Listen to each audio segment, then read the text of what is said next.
The sea breeze blew fiercely, carrying the salty tang of the ocean, but I no longer felt the familiar beauty of the scene before me. My phone screen lit up with a familiar name. My father. My heart sank the moment I saw it. I knew something was wrong. He never called me without a reason, and I was all too familiar with the reason behind these calls. I raised the phone to my ear and my father's deep, firm voice came through immediately. Lauren, there's something I need to talk to you about. I gripped the phone tighter, my hands ice cold despite the summer heat. Is this about Rachel again? I asked, even though I already knew the answer. He hesitated for a moment as if choosing his words carefully. I had no other choice.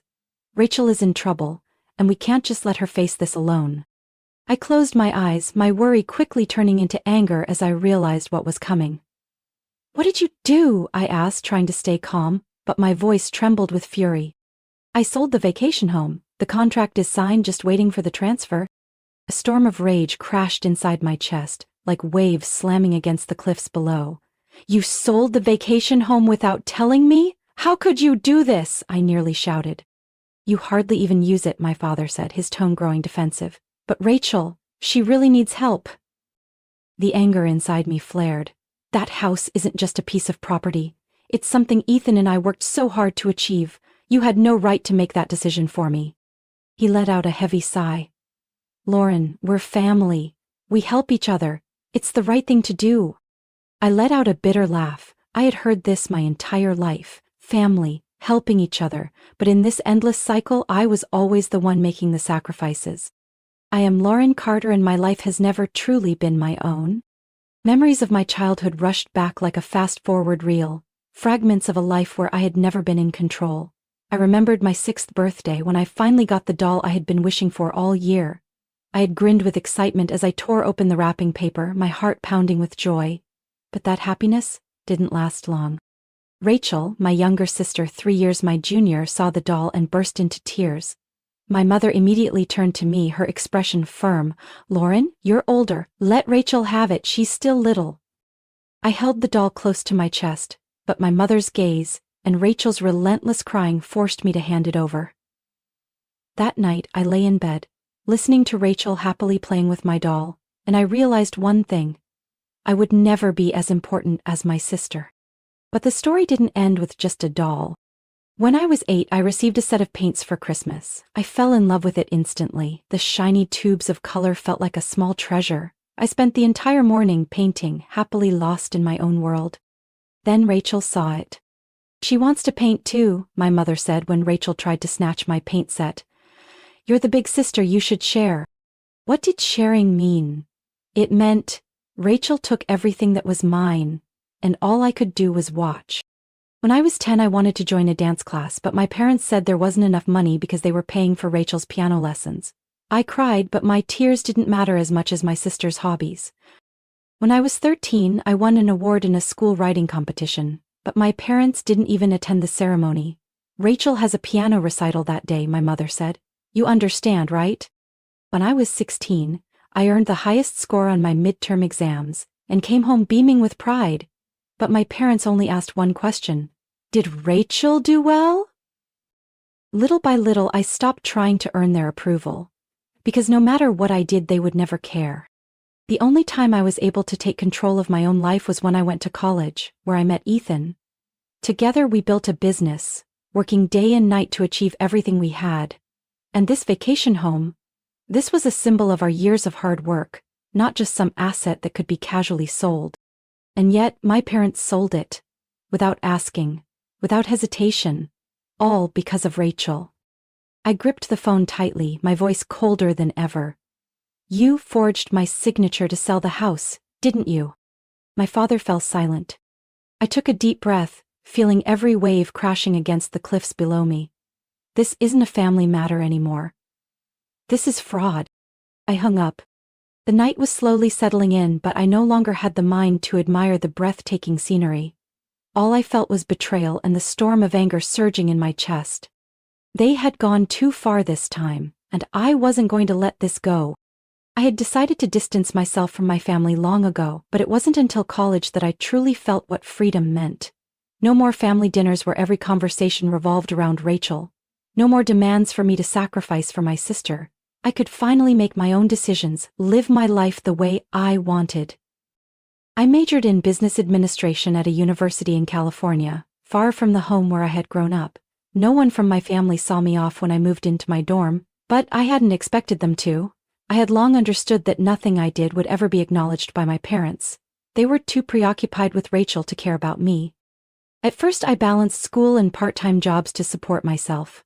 I worked as a barista at a small cafe near campus, waking up early to brew coffee before rushing to class. At night I studied late at the library. Life was hectic, but for the first time ever I felt like I was living for myself, no longer tied down by anyone else's expectations. It was during this time that I met Ethan. Ethan was 2 years older than me, a senior in the economics department. He was the kind of person who exuded confidence and passion, especially when it came to startups. We first met at a business seminar where Ethan was on stage speaking about the potential of the outdoor sports market. After the seminar, we happened to strike up a conversation while waiting in line for coffee.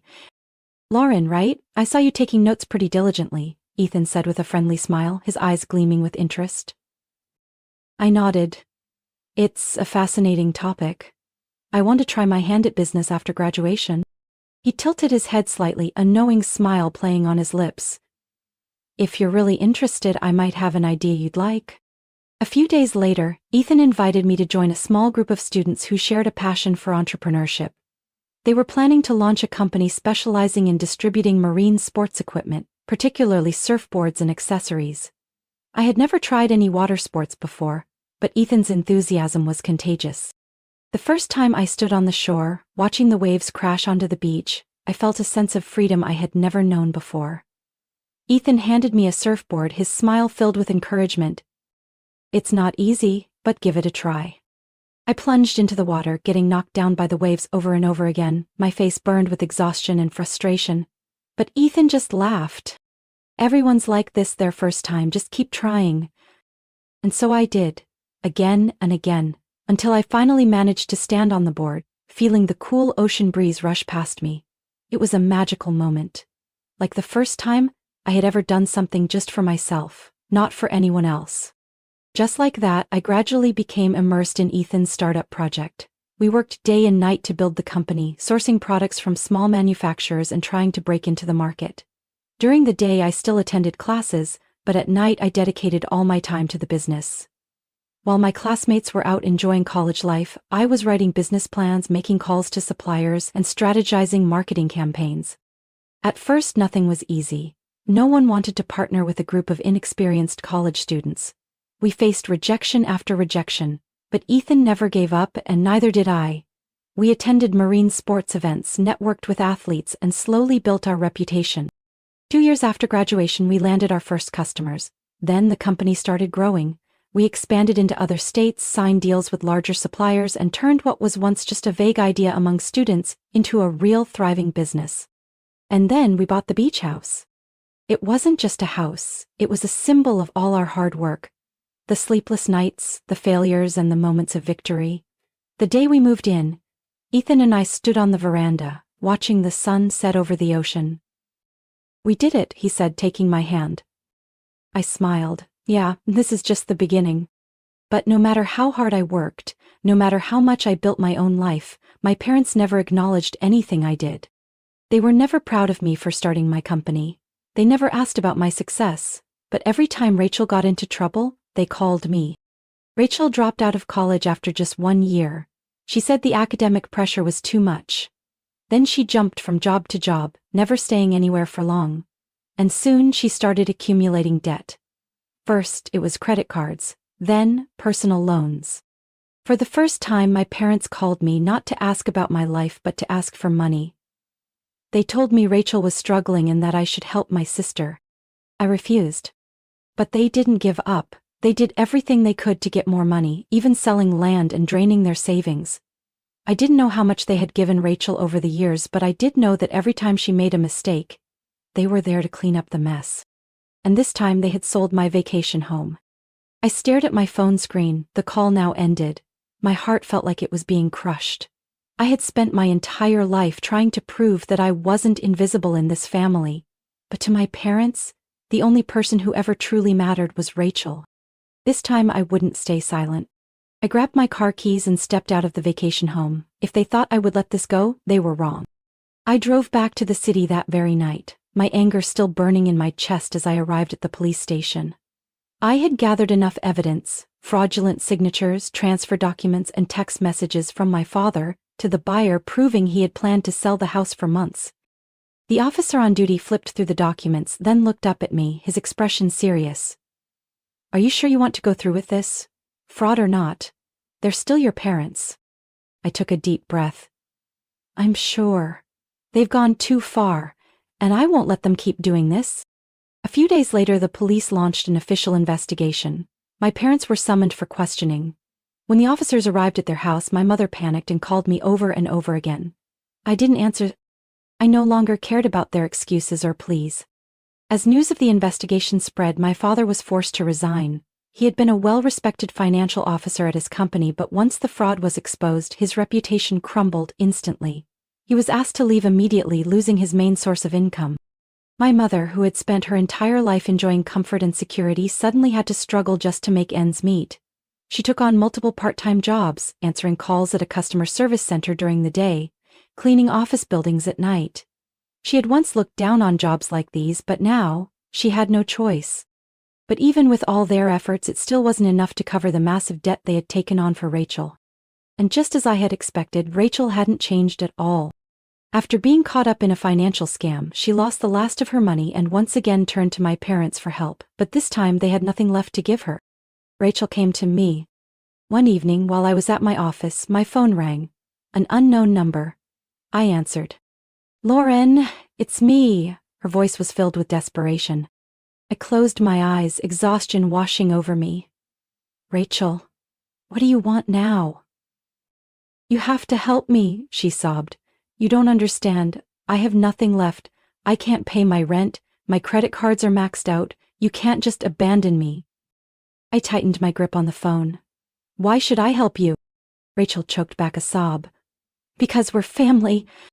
I let out a cold laugh. "Family? Since when have you and our parents ever treated me like family?"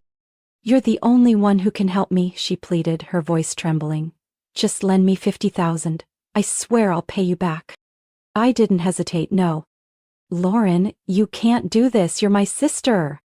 And you've taken advantage of me enough." My voice was ice cold. "You need to take responsibility for your own life." Rachel screamed, cursing at me, but I calmly ended the call. I was too tired to listen to more excuses or meaningless blame. The investigation lasted several months. In the end, my parents were convicted of forgery and fraud. Since it was their first offense, they received a suspended sentence, but their reputation was completely destroyed. The house they once lived in was seized to pay off debts. They had to move into a run-down apartment on the outskirts of town, where they knew no one. As for Rachel, no one knew where she had gone. Some said she had moved in with a man, still hoping to find someone to take care of her. But I no longer cared. For the first time in months, I stood on the veranda of the vacation home, letting the gentle waves and salty breeze wash over me. Ethan stepped out from the house and draped a jacket over my shoulders. "Are you okay?" I nodded, better than ever. We spent days thinking about the future of this house. It wasn't just a piece of property, it was a symbol of our dreams, our perseverance, and the freedom I had fought so hard to claim after years of being overlooked. Ethan took my hand, his eyes filled with determination. "I have an idea." "What is it?" "Let's turn this place into a charity center for children," he said with a smile. "Kids who have no one to believe in them, no one to give them a chance. I want them to experience marine sports, to learn how to be strong, just like you did." I stayed silent for a moment, letting his words sink in. I thought back to my childhood, to all those years when I felt abandoned, desperately wanting someone to acknowledge me. If someone had believed in me earlier, maybe things would have been different. I squeezed Ethan's hand and gave him a genuine smile. "Let's do it." The waves crashed onto the shore, carrying a sense of peace I had never felt before. My old family may have fallen apart, but I had found a new one, a family I chose, and this time, I wouldn't let anyone take it away from me. The sun slowly dipped below the horizon, painting the sky in brilliant shades of orange and red. Standing on the veranda of our beach house, I took a deep breath, savoring the scent of the ocean and the freedom I had fought so hard to achieve. This house, the one that was almost stolen from me, now stood as proof of my independence, of the path I had chosen for myself. Turning it into a charity center wasn't just a passing idea, it was a decision that gave me a true sense of purpose. My entire life I had been forced to prove my worth to people who never cared to see it. But not anymore. I no longer needed my parents' approval or anyone else's validation. I only needed to do what I believed was right. Ethan and I got to work immediately. We reached out to nonprofit organizations and foster care centers, building a program that would give underprivileged kids the chance to experience marine sports. Before long, our vacation home was no longer just a private retreat. It became a sanctuary for children eager for an opportunity to challenge themselves, just as I once had. The first days were incredibly busy. We organized small workshops teaching the kids basic surfing and paddling skills. Seeing the excitement in their eyes as they felt the ocean's power for the first time, I suddenly saw a reflection of my younger self, a girl suffocated by unfair expectations, who had finally found her escape in the deep blue waves. One day I stood on the beach watching a young boy struggling on his surfboard. He looked hesitant, clearly afraid of falling. I stepped closer, sat down beside him and spoke gently. When I first started, I fell hundreds of times too. The boy looked up at me, curiosity in his eyes. Were you scared too? I laughed, of course, but then I realized that every time I fell into the water, I just had to get back up and try again. As long as you don't give up, you'll make it. He pressed his lips together, then nodded. Stepping back into the ocean, he tried again. This time he stood steadier, and as he glided across the water, a bright smile lit up his face. Watching that moment, I knew I was doing the right thing. As time passed, more and more children came. For some, it was their first time ever feeling the freedom of the ocean, their first time having someone believe in them. Our beach house was no longer just a place to escape from the chaos of life. It had become a place of hope. Ethan was by my side every step of the way. He wasn't just my partner in life. He was the one person who had always believed in me even when the whole world turned away. One evening as we stood on the veranda, watching the moonlight shimmer on the ocean, Ethan suddenly spoke. I think you've found your path. I turned to him, smiling softly. Maybe I have. He took my hand, his eyes filled with pride. I've always known you were strong, but seeing you truly happy with what you're doing, that means more than anything. I squeezed his hand, feeling the warmth spread through my fingers. I spent too much time trying to please people who never valued me. But now, it's different. I don't have to prove anything anymore. I didn't know how my parents and Rachel were doing, but I no longer cared. After their fraud was exposed, they had to face the consequences of their own actions. I was no longer Rachel's shadow, no longer the forgotten child. I was just me. The last I heard, my father was still drowning in debt. My mother continued working multiple jobs to survive, with no one left to depend on. And Rachel, as expected, had fallen into yet another failed investment and was desperately trying to escape the mess she had made. But none of that mattered to me anymore. Standing before the ocean, I felt a peace I had never known before. At last, I had broken free from the cycle of meaningless sacrifice. At last, I was truly free. Life isn't always fair, and sometimes the people closest to us cause the deepest wounds. But instead of staying trapped in that pain, we have the power to choose our own path. Lauren spent years seeking validation from her parents, only to realize that her worth was never dependent on their approval. True freedom comes when we let go of unworthy burdens and start living for ourselves. What do you think about Lauren's story? If you were in her situation, what would you do? Share your thoughts in the comments. Don't forget to follow the channel for more meaningful stories about family, life, and the journey to self-worth.